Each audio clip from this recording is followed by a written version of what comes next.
We're talking about the illusion. The illusion that is causing all of your suffering, all of the pain, all of the stress, everything. And the moment that you get rid of the illusion, it's like a knot has gotten tied up.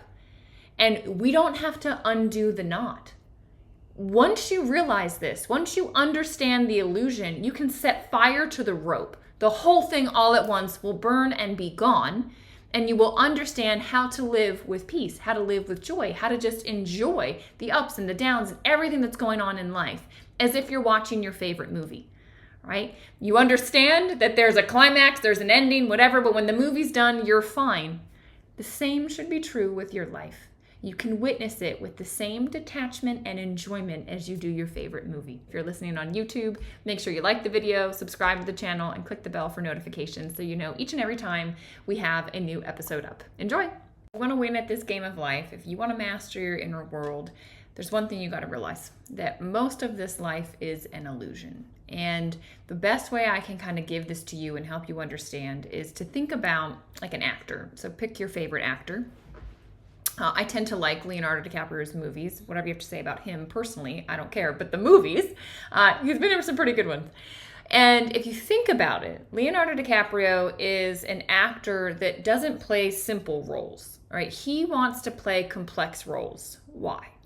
Because he wants to be able to push himself to experience the full spectrum of emotions, right? To see how well he can get into character and convince the audience, right? To get lost in the film, to really believe that the suffering that's going on is true suffering, that the joy that's being experienced is true joy. And so imagine that he goes in and plays a movie role and forgets that he's playing a role, completely gets absorbed into the identity of this character. And so his body physiologically is feeling the ups, the downs, etc. He believes that if this character dies in the movie, he will die, right? Imagine the level of stress. And then the relief when all of a sudden you realize, or he realizes, oh, this is just a job. I'm just playing a character in a movie. I am not this. The outcome doesn't matter. The climax, no matter how exciting or stressful or whatever it might be, it doesn't actually impact who I am and my well-being and my future. It's not real. There's an illusion that it's real. And I'm enjoying, right, the ups and the downs. The full range of the human spectrum is actually okay when you realize, hey, I'm more than this. At the end of the day, I'm going to go home and I'm going to be fine no matter what happens to this character. But if you're absorbed into that character, well, then the highs seem too high, the lows too low. Like, you don't want that extreme, right? You want to just kind of be cruising through life. And this is exactly what happens to us. If you look at a lot of ancient philosophies, a lot of people that talk about spirituality, they say, look, everything comes from consciousness. Consciousness wants to experience itself. I remember Bruce Lipton saying at a conference that I went to one time, he wrote the book, The Biology of Belief. You maybe have read it. And he said, I was sitting here contemplating, kind of speaking with my intuition, and just asked, like, well, why do I even have to come here? Like, why are you putting me through all you're putting me through?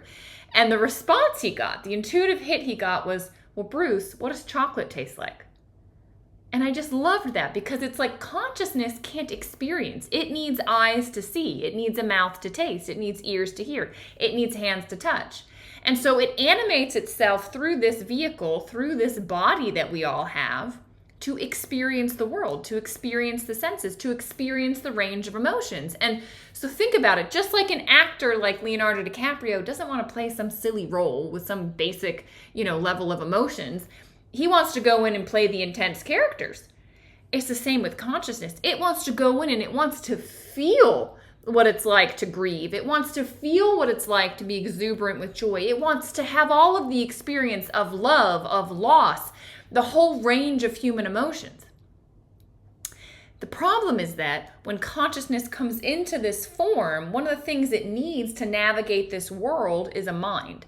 And the ego mind starts to come in, and what happens is that the ego it forgets that it was evermore, because the ego only exists in this form.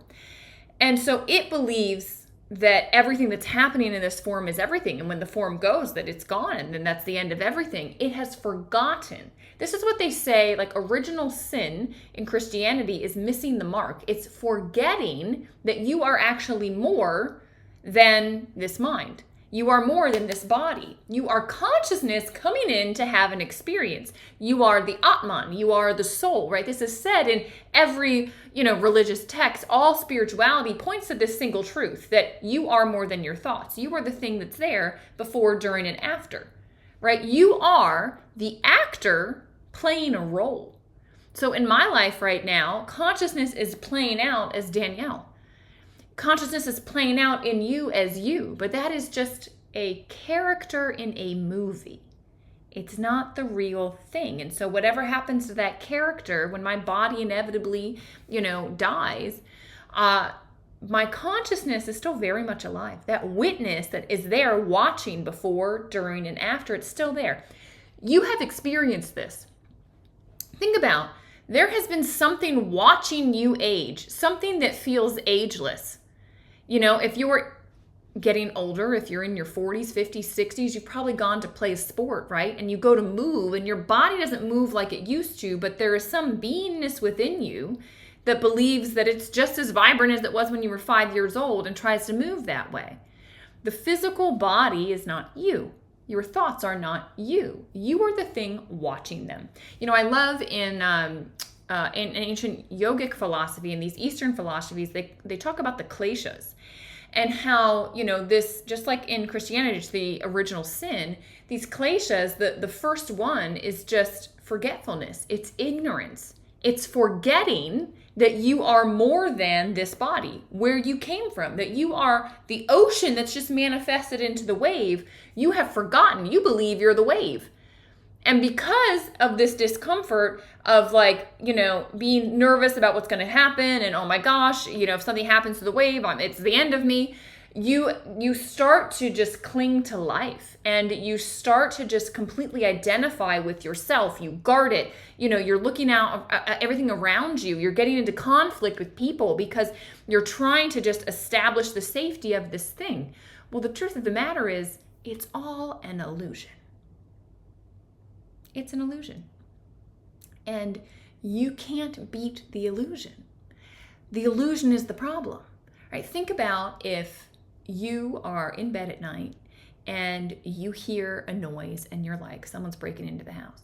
And so maybe you are a gun owner, right? You get your gun and you're going and you start shooting in the room where you think somebody is. You've called the cops are on the way. The cops come, they surround the house, and doesn't matter how good your gun is, doesn't matter how good the cops are. If there was no intruder, you're never going to get him, right? It was an illusion of the mind that you thought someone was in the house. So I don't care how good your shot is. I don't care how fast the police get there. They're not going to capture anybody because there's nobody there. It's an illusion. And so if you're trying to solve a problem when the thing is the problem, right? You can throw everything at this invader in your house. You can throw everything out there, but you're never going to get it because it's not really there. And the same is true for you. If you're trying to solve your problems in life through the same mind that has created them, you're never going to solve them. It's an illusion. The mind is an illusion. The mind has made up all of this chaos and stress and, judgments. It should be this way. It ought to be that way. This isn't fair. I don't deserve this. Blah, blah, blah, blah, blah. It's the problem. If you just pull back from that for a minute and go, oh, I'm watching the movie. I'm not the movie, right? I am the actor playing the role, but I'm not it. You create this space, you disidentify, all of a sudden you can allow whatever comes in.